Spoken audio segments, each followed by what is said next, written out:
Good morning, faithful listeners.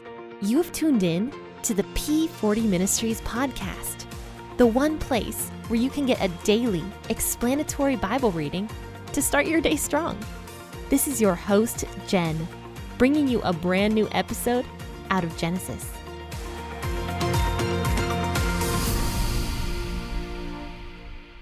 Happy Monday, faithful listeners. Thank you so much for tuning in. This is your host, Jen, with the P40 Ministries podcast. We are in a brand new chapter of the Bible today. We are going to be reading Genesis chapter 33, verses 1 through 11. Jacob is finally going to be meeting his brother Esau once again after 20 whole years. So what is going to happen? We're going to just have to find out here pretty soon. So grab your cup of coffee, like I have mine right here, and let's go ahead and start reading this. I will be reading out of the WEB version of the Bible. Jacob lifted up his eyes and looked, and behold, Esau was coming, and with him 400 men. He divided the children between Leah, Rachel, and the two servants. He put the servants and their children in front, Leah and her children after, and Rachel and Joseph at the rear. He himself passed over in front of them and bowed himself to the ground 7 times, until he came near to his brother. Esau ran to meet him, embraced him, fell on his neck, kissed him, and they wept. He lifted up his eyes, and he saw the women and the children, and he said, "Who are these with you?" He said, "The children whom God has graciously given your servant." Then the servants came near with their children, and they bowed themselves. Leah also and her children came near and bowed themselves. After them, Joseph came near with Rachel, and they bowed themselves. Esau said, "What do you mean by all this company which I met?" Jacob said, "To find favor in the sight of my Lord." Esau said, "I have enough, my brother. Let that which you have be yours." Jacob said, "Please, no. If I have found favor in your sight, then receive my present at my hand, because I have seen your face, as one sees the face of God, and you were pleased with me. Please, take the gifts that I brought to you, because God has dealt graciously with me, and because I have enough." He urged him, and he took it. So where we left off last week was Jacob was fighting with God himself, wrestling, and God pretty much wrenched Jacob's hip out of its socket. So he kind of caused Jacob to limp and be in a lot of pain. And this was a humility thing for Jacob. Jacob was a stubborn man who was fighting with God, who didn't believe in God's promises, was extremely fearful of what was happening with his brother. You have to remember, Jacob truly believed he was about to die, and Esau had all the power against him. Jacob didn't have fighting men, but Esau was coming with 400 men who could have easily destroyed Jacob and his wives and his several sons and daughter. Jacob is terrified for his life. He fights with God, and God is trying to tell him, "Look, I have everything under control." And Jacob's not listening, and he's like, "No, I am not going to let you go until you bless me." And so finally, after God blesses him, Jacob lets God go. And they stop wrestling. But after that, Jacob is limping into battle with his brother. You can imagine how terrified Jacob must have felt, not only with the fact that he was limping, but also that his brother was coming with 400 men. So one of the worst things I think Jacob has ever done in showing favoritism towards his family is right here in verses 1 and 2. Firstly, when he sees Esau coming with all of these men with him, these 400 men, he divides up his children between Leah, Rachel, and his 2 servant wives. And he puts his 2 servant wives out in front, Leah and her children after them, and then Rachel and Joseph at the rear. This was a clear act of favoritism. He loved Rachel and Joseph the most, so he put them in the back. So if Esau attacked everybody, Rachel and Joseph would have had time to escape, whereas Leah and her children might not have had as much time, and the servant wives and their children definitely wouldn't have had that much time to escape. Now, of course, Jacob did go out in front of everybody. So he wasn't being cowardly, like he was definitely going out in front of his wives and his servants and all that. But he was showing favoritism in the fact that if anybody died, he would rather it be the servants and Leah and her children rather than Rachel and Joseph. So you can imagine how Leah felt along with her kids that Jacob was more willing to allow them to die at the hand of Esau than he was with Rachel and Joseph. So this was probably a smack in the face, really, to Leah and to all of her kids as well. But potentially at this point, Leah is just used to it. She's been married to Jacob probably close to 14 years now, so she's probably used to this. It still hurts, though. I'm sure it still hurt her. But after this happens, and he sets up his wives in order like that, he goes in front of them. So he is protecting all of them. He goes in front of them and he starts bowing on the ground 7 times until he came near to his brother. Now, don't forget that Jacob had a bad hip at this point. This was probably super painful for him to bow all the way down and then get back up on his feet and do that 7 times as he's drawing closer and closer to his brother. But this was Jacob just showing his brother, look, I am respecting you. I am sorry for what I did to you all those years ago, and I want to make up for it. So he was putting himself below his brother Esau.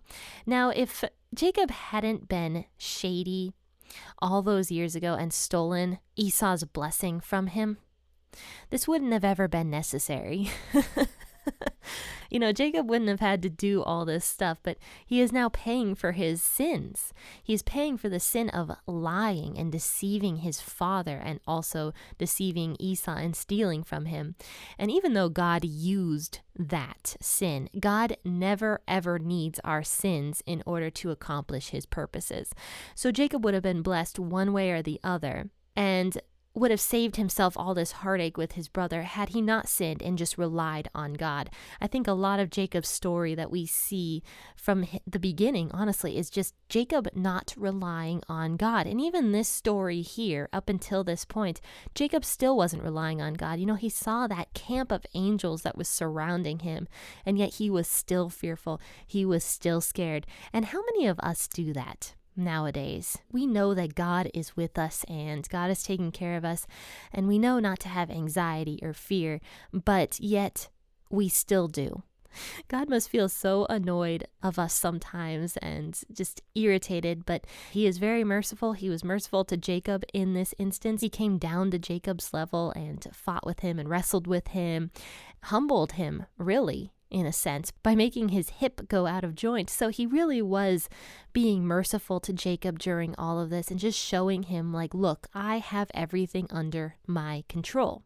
And God knew that Esau was going to meet Jacob favorably. And he knew that Jacob had no need to worry because he had promised Jacob that everything would be okay and that Jacob and his family would be provided for and taken care of. So Jacob's fear was unnecessary and useless.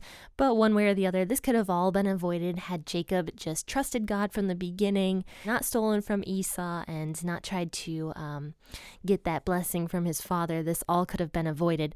Going back to verse 3, Jacob is bowing down towards his brother, and he does this 7 times, both getting up and bowing down and walking closer and just showing this whole act of servitude towards Esau. And Esau sees his brother. I'm going to guess this is my picture in my head. He jumps off of his horse or camel and runs towards Jacob and hugs him and receives his brother in love. They are so happy to see each other, and Jacob is so relieved that his brother is not killing him that they are crying together and embracing and are just super happy to see each other. Esau, after they're done embracing, sees all of these wives and children that are with Jacob. And he says to Jacob, "Who are those people with you?" So Jacob introduces his entire family, and they all bow down towards Esau, showing their respect and showing their appreciation that they're not killed and all sorts of stuff. After this great introduction, and Esau meets his nieces and nephews and in-laws, he asks Jacob, "What was with all those gifts that you were sending to me? Why were you doing that?" Jacob says, "I was trying to find favor in your sight. So I was trying to make you not angry with me and just show you my sincere regret about what I did so many years ago." Esau says, I'm not going to take your sheep and goats and whatever else. I have enough of my own. You can take them. So Esau is clearly very well off. He was indeed a rich man who had gained enough of a following to have 400 men that were willing to follow him to go meet his brother. So he had probably quite a lot and didn't need all of these gifts that Jacob was sending to him. So he says, you take them back, Jacob. I don't need any of your stuff. Jacob is insistent. He's like, please, please take them. Just ease me of this anxiety that I have towards this. I want to have a good relationship with you. Just please take them. And he actually even says here in verse 10, receive my presents, because I have seen your face as one sees the face of God, and you were pleased with me. So this was not only an extreme amount of flattery that Jacob was giving Esau, saying like, I have seen your face as if one sees the face of God, but he was also probably thanking God in his heart. Actually, he was, because in verse 11, it says, God has dealt graciously with me. So he was indeed thanking God as well as flattering Esau like crazy. So he urges Esau to take the gifts and just be done with it. And Esau obliges him and takes all of the gifts that Jacob had sent.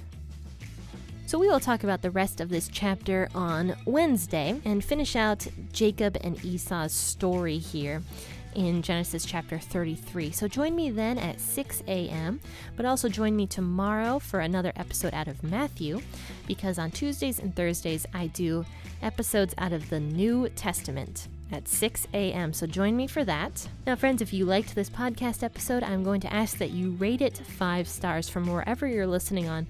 Some platforms do not allow you to rate it, and that is okay. You don't have to rate it, but I do know that there are some that allow you to rate the podcast. So if you would be so kind as to rate it 5 stars, I would be super appreciative, and that will also help the podcast to get shown to more people. But I want to thank all of you guys so much for tuning in. I appreciate all of you. I'm going to ask that you have a fantastic rest of your day. Happy listening, and God bless.